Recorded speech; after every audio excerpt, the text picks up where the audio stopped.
السلام علیکم ورحمۃ اللہ وبرکاتہ ناظرین، آج کا سوال بڑا ہی اہم ہے۔ سوال ہی کہ کن صورتوں میں روزہ توڑنا جائز ہے؟ روزہ کن کن صورتوں اور مجبوریوں میں توڑا جا سکتا ہے جس سے قضا تو لازم آتی ہو لیکن کفارہ نہیں؟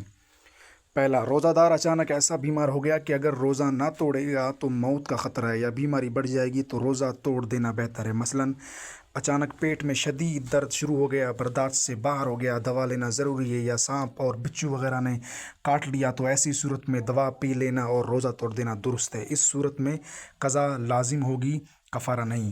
دوسرا ہے کہ اگر کسی روزے دار کو سخت پیاس لگی، اگر پانی نہیں پیے گا یا ہلاکت کا ڈر ہے تو ہلاکت سے بچنے کے لیے پانی پی کر روزہ توڑ دینا جائز ہے۔ اس صورت میں قضا لازم ہوگی، کفارہ نہیں۔ تیسرا ہے کہ حاملہ عورت کو کوئی ایسی بات پیش آ گئی کہ اس سے اپنی جان یا بچے کی جان کا ڈر ہے تو روزہ توڑنا نہ صرف جائز ہے بلکہ بہتر ہے۔ اس صورت میں قضا لازم ہوگی، کفارہ نہیں۔